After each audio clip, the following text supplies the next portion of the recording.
Setelah beberapa hari terakhir kita berbicara tentang bagaimana peradaban Islam berakhir di Andalusia, kali ini saya ingin membicarakan hal yang akan membuat kita lebih optimis tentang masa depan Islam di Eropa. Rasulullah Shallallahu Alaihi Wasallam pernah ditanya, kota manakah yang ditaklukkan duluan? Ayul Madinataini tuftahu awalan. Dua kota yang dimaksud adalah Roma yang merupakan ibu kota Romawi Barat dan Konstantinopel yang merupakan ibu kota Romawi Timur. Kemudian Rasulullah menjawab bahwa Konstantinopel akan ditaklukkan dan jenderalnya ialah jenderal terbaik dan pasukannya ialah pasukan terbaik. Islam di Eropa memang berkembang dengan cukup pesat, terutama sekali saat umat Islam masih aktif berdakwah dengan jalur militer. Dengan menguasai wilayah Andalusia di masa Daulah Bani Umayyah di abad ke-8 Masehi, dan juga dengan penaklukan Eropa Timur di masa Turki Utsmani pada abad ke-13 sampai ke-18 Masehi. Namun akhirnya gerakan dakwah ini terhenti setelah runtuhnya Daulah Utsmaniyah yang berakhir secara total pada tahun 1924 Masehi.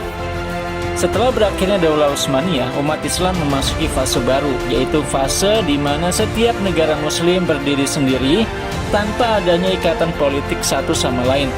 Yang ada hanyalah bentuk-bentuk kerjasama regional dan internasional seperti Persatuan Negara Arab ataupun Organisasi Kerjasama Islam atau OKI.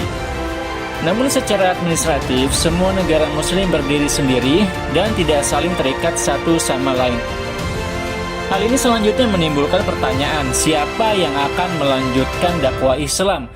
Dan apakah dakwah Islam berhenti atau berlanjut? Lalu bagaimanakah nasib umat Islam saat ini di Eropa?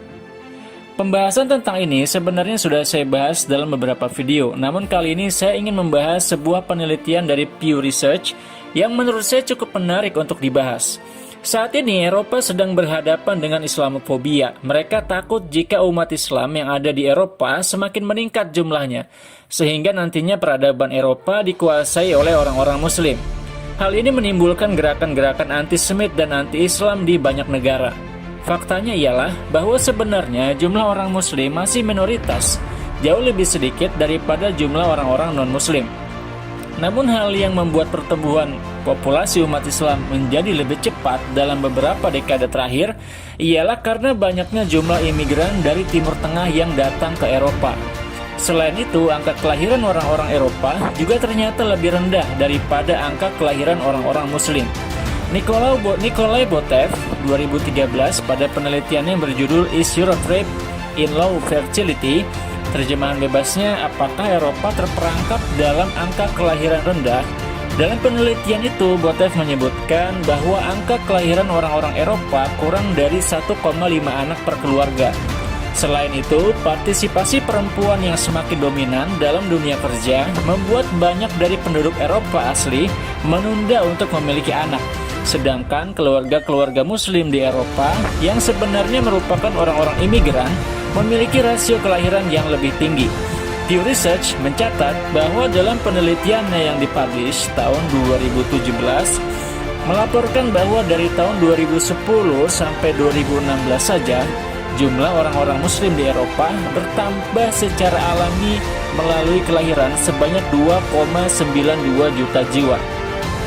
Sementara itu jumlah non-Muslim justru menyusut sebanyak 1,6 juta jiwa. Hal ini bisa jadi karena kurangnya angka kelahiran dan besarnya angka kematian, sehingga jumlah orang-orang non-Muslim menjadi menyusut.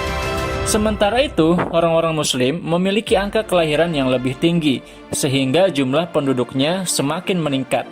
Selain dari kelahiran, hal lain yang membuat jumlah Muslim semakin meningkat di Eropa ialah migrasi. Jumlah orang-orang Muslim yang bermigrasi ke Eropa dari periode 2010 sampai 2016 sebanyak 3,48 jiwa.